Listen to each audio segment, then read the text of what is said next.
Hello, Cancer, Sun, Moon, Rising, and Venus singles. We are asking some hard questions this week for every sign.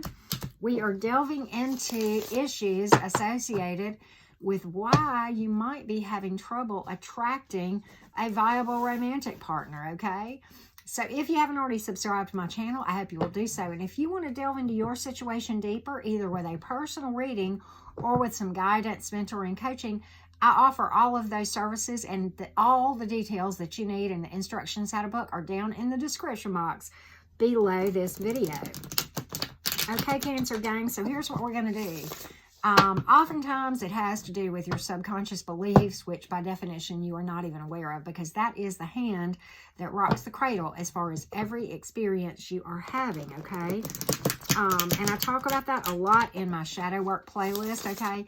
But we're going to be reading for what you need to be made aware of that may be in your shadow that is affecting your ability to attract good people that you're not even aware of, okay? So let's take a look, Cancer gang. Let's take a look. Let's get a vibe check on you and see what's up. Let's dig deep. This is a deep dive, right? This is a deep dive.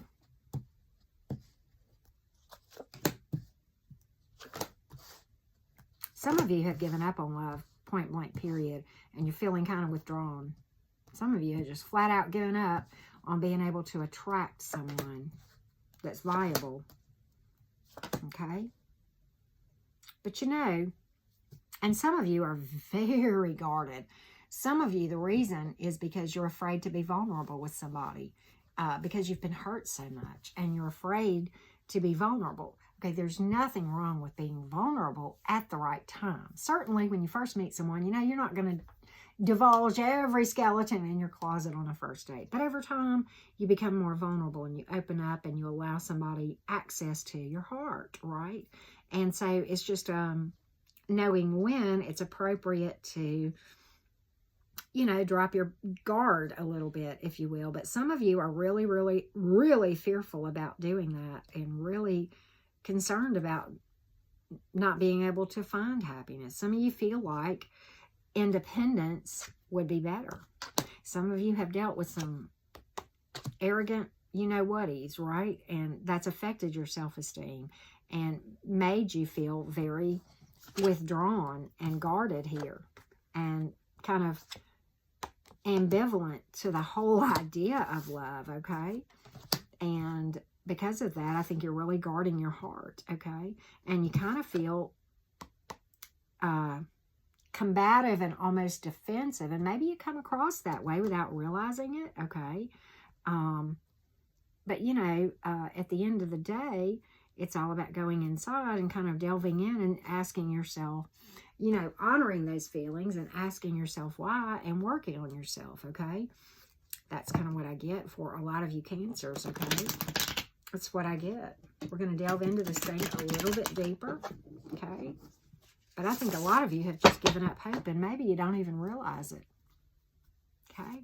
It happens to the best of us. I mean, you know, I have dealt with that a lot in my own path, okay? And, you know, still will slip back there sometimes, and I'll have to go inside and do some shadow work and work on that, okay? I will tell you this, too. Some of you, self-love is an issue, okay? And you don't realize it. Because again, we're talking about what's in your subconscious.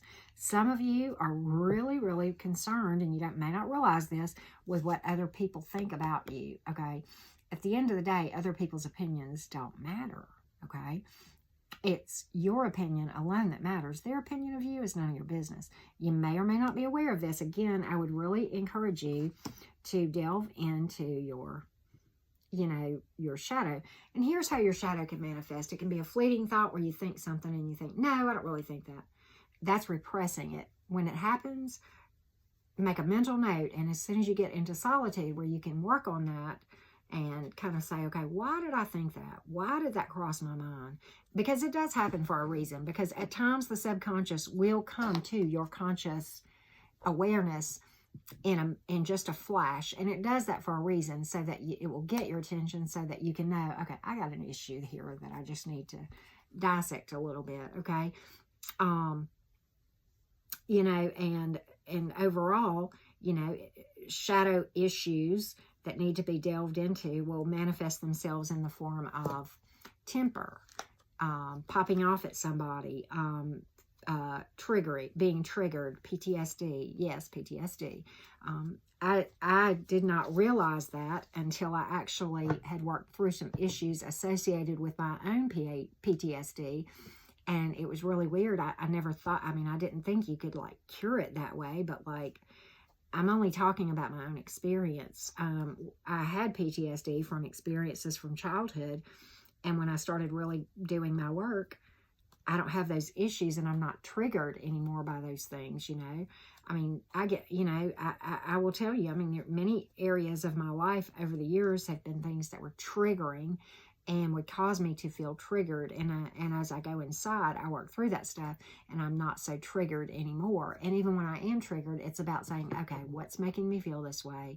Why do I feel this way? And just going inside, you know. And I'm going to link the shadow work thing down in my comments. I've been doing this for all of these readings, okay? But, you know, some of you just need to understand that this thing is going to take a minute to work through. And that's okay. You just kind of trust the process, okay? We're working through this stuff our whole life, Cancer. I don't think a lot of you have major issues. But I do think self-esteem is one. I think worrying about the opinion of other people and putting that ahead of your own people, of your own opinion. I'm thinking of a quote that I have in my little 3x5 quotes that talks about, it says, you will crumble at the words of another person or the opinion of another person, but then you don't give your own opinion any weight at all whenever you're the one that's lived within your shoes the whole life, and the person that said this thing to you hasn't lived 1 second of your life. So how could they know? They don't have a clue. You're the only one that knows, right? So I would say that those are your issues as far as that goes. So let's do this. Let's delve a little bit deeper into, you know, your vibes. See if we can get any other observations for you, Cancer gang. This has been a pretty good one. Pretty good. This is a hard series to do, I will tell you. It has put me back in shadow work mode, I will tell you that. Yes, it has. So, at any rate, Cancer gang, let's take a look. Let's take a look. Anything else we need to know? Yes, definitely you don't realize your own value. And I think many of you are probably dealing with some indoctrination into some beliefs that are very much affected your self-esteem and made you feel like you were worthless without something outside of you to make you whole. Okay, and what's interesting is I pulled the Cancer card, which is all about stepping into your power. And by the way, this card is all about being a warrior and a winner. There you go, Cancer. So that's kind of what I get to. Self-esteem and value. And if you can't see your value, no one else can either. And again, many of you just are not aware of it. That's kind of what I'm getting. So I hope this will help. I'm going to link shadow work for you in the description box below this video. But you know, if you ever find yourself triggered, wanting to be reactive towards someone else who is ugly, wanting to pop off, temper, PTSD, panic attacks, that's another way that the shadow can manifest itself. Yes, it can. So, forgot about that. So, at any rate, let's get some numerology for you guys, okay? I hope this has helped. Because I want to give you guys the tools to really be able to attract great romantic partners, okay? Some of you, prosperity lies ahead. There you go. I know this is a love reading, but hey, we're not going to turn down money, right? And, you know, it's all about developing a practical plan to work through this shadow. It's all about, you know, go get a journal. Go spend $1 at the, you know, dollar store and get you a notebook and do some journaling when you're by yourself and, you know, work through things that have bothered you and how you felt about them and that sort of thing, right? You're going to win this thing. Many of you, Libra energy for what it's worth, right? And let's get some quotes for you guys. 1 or 2 quotes for you guys, okay? There is no coming to consciousness without pain. Carl Jung. He is the pioneer behind shadow work, shadow self, and the subconscious. it is his teachings that I follow in this stuff. So if you're curious, Integration of the Shadow, if you want to Google it, there's a ton of information. And of course, I have my playlist to get you started as well. I think this is very appropriate. There are people that will love you who you haven't even met yet. But you got to show them how it's done. Right, Cancer? Thank you so much for watching. As always, a true honor and pleasure to be trusted to read for you here on YouTube, and particularly those of you who book personal readings with me and other type services. Again, that information is always in my description box of my last video that I upload or go live with, and that's the only place that you can find that info. Thank you so much for watching. Many, many blessings, Cancer Gang.